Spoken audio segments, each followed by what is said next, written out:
When you are on fire, don't brag that you can pray for 4 hours. When you are on fire, don't brag the way your body is shaped when you are praying. That does not profit you. That is childishness. How many 40-year-old ministers or 50-year-old Christians do you see praying like this? It happens once in a while depending on where you have entered. Because every realm you enter in the spirit has an impact on you. There's a realm you enter, you start laughing. You can't control it no matter what you do. But you can't laugh every day you are praying. There's a realm you enter, you start crying. You can't control it. But you can't cry every day you are praying.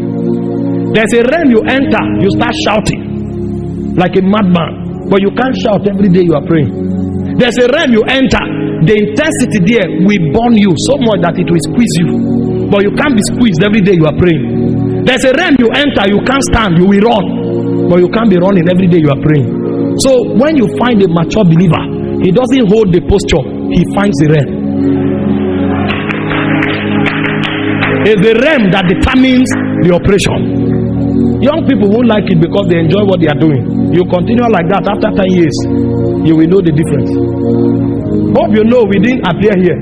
There were people we prayed with and we saw the many caricature they did. Now they are coming to ask, how did you do it? Because when they should learn how it is done, they were wasting their time looking for human applause. Because young people love gymnastics, and so when you are doing it, they say this is a man, this is the man. So when you are looking for fire or when you have fire, don't pursue things that don't have value. Test your fire to the degree that is able to shift demonic influence. When you come to a place, censor that place and find out what the impact of your presence has there.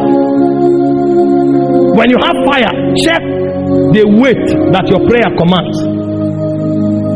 I will not pray for 6 hours and I don't see a vision. It doesn't engender transformation and it doesn't change anything. That's why many people pray. Brings a deaf person, they become humble. Because their prayer only has weight in time. It doesn't have weight in impact. That's why you go to many houses of prayer.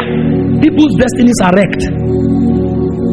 The teaching ministries that look weak, they are the ones that make men. Because the prayer oftentimes is corrupt by human emotion.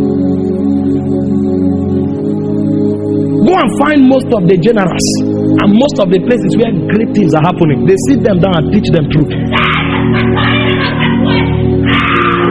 So whatever they are doing it from the place of understanding. I'm not against any of those things. I do. All of them happen to me, and they happen to the people I raise and train. Some of us are the greatest advocates of prayer, but we don't want you to do it wrongly. Because destinies are at stake. Don't do what you enjoy, do what is right. Because your destiny does not depend on what you enjoy, it depends on what is right. And so when you contact fire, you are able to bring government, because you can dislodge princes. When you contact fire, your priesthood can create impact. When you contact fire, you have received an inheritance, and over time it will show. When you receive an inheritance in BSU here, a point will come, everybody will know that you are a man of God. And for those of you who are not in ministry, it will affect your results, your academics. It will affect the level of favor on your life. And then when you come out of the university, that thing will make you stand out. It's an inheritance. And you will not only stand out, anybody you make contact with, it will rub off on him. That is the proof that something supernatural is at work in your life. You can't be struggling and I keep making contact with you and it doesn't affect your status in society. You can't be seeking God and I keep making contact with you and it doesn't affect the authority of God on your life. It means what I'm doing is drama. Because when you come around men like David that had fire, 400 broken men can become warriors. Because there is something supernatural there. There's an inheritance that have been received. And finally, when you have fire, you can bring witness. Now, how do you contact fire? Number one, become a sacrifice. Every time a sacrifice is placed on the altar, the fire falls. These are auto mechanisms of the spirit. And this is most important than what we will do here this morning. When you find men that are always on fire, it's because they are living sacrifices. You can contact fire and lose it, but when you become a sacrifice, you are burning all your life. So the secret of being on fire unending is to become a sacrifice, because God responds to sacrifices by fire. Let me show you a few scriptures. 1 Kings 18 verse 38. Everything that was happening, God was not moved until the sacrifice was placed on the altar. The moment Elijah placed the sacrifice on the altar, the Bible said the fire of God fell and consumed it. God responds to sacrifice, but God's response to sacrifice is in the similitude of fire. The sacrifice is based on the effect of the fall. He has seen that this man is still suffering loss and marriage won't stop it. And so for the first 35 years of his life, he demands absolute purity and consecration. And so that thing that man is doing will be a burden to his soul, because everywhere he sees women, his body rises. And so God will tell him that energy that you will meet when you see women, you will bring that energy to the altar. And so that man will discover the only thing that will tame his body is to pray in tongues all night. And so he'll be praying in tongues all night, not because he wants to see a vision, because he wants to tame the body. Now that prayer all night becomes a sacrifice. You will pray like that, your result will not be like that man, because every time that man stands at night in order to tame the body in the day, God sees it as honor to him, and that honor becomes a sacrifice on the altar. There are some other persons that God notices that they are full of pride, and so God will tell them, you will never start a ministry. All your life you will serve, and then the person will be serving all his life. That is beautiful. But if you are a pioneer and you say, because this person is serving all my life, you will limit your potential, because the sacrifice is predicated upon the wisdom of God, his sovereignty, and his diagnosis of the impact of the fall upon your soul. When you discover God's consecration demand on you and you start keeping it, the fire will now rest. So when we talk about sacrifice, we are not talking about tearing yourself with iron. We are not talking about stabbing yourself.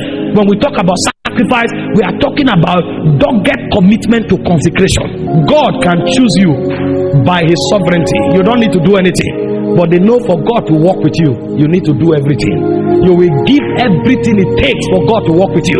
You don't need to do anything for God to choose you. God will decide to choose you. That's why Judas Iscariot did nothing but for you to remain with God, for God to walk with you, and for God to rest upon you. You will do everything, and everything is called sacrifice. It's a consecration requirement. There are many persons that have great graces. For those of you who have been Christians for 10 years, you know some people that gave their hearts to Christ and began to prophesy from that day. You know some people that gave their hearts to Christ and began to pray for the sick, and the sick were healed. Where are they today? They didn't do anything for God to choose them, but they will do everything for God to keep them.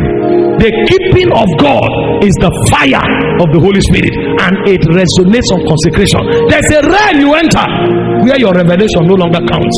It is your sacrifice that counts. When you show up, they will not find out what you are saying. They will look at you. It's in the year that King Uzziah died, I saw the Lord. And when they saw the Lord, they didn't ask him about his gift. They didn't ask him about his doctrine.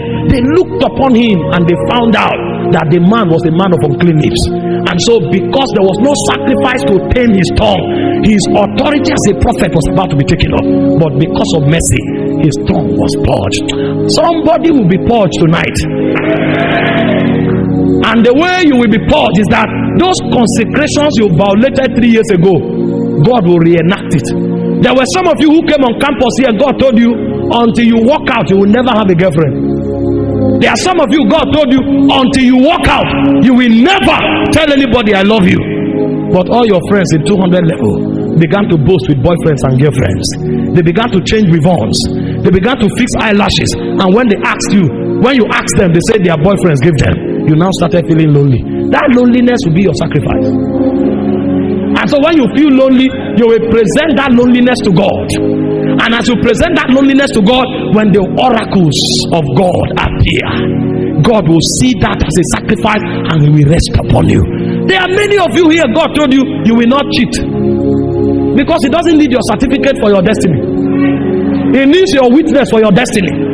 And so even though you have that carryover for 3 years, you enter the exam hall and suddenly you sat with the scholar. He looked at you stranded. He said, copy.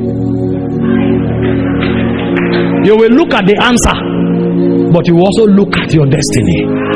Because the great one said, don't cheat. You will rather come back for an extra year. You will come back for another extra year. It's either you pay the price to read or you face the shame of failing. But for you to cheat is a sacrifice. You can never try. You want to find out how men become powerful with God. These are the doorways. You don't become powerful with God just by cheaply associating with somebody. You don't become powerful with God simply by doing something that is born out of your senses. You become powerful with God because you pay the price of sacrifice. And when God sees it, He knows that you are dependable. And so the way God validates you to your generation is that He puts His fire upon you. Anything you touch burns.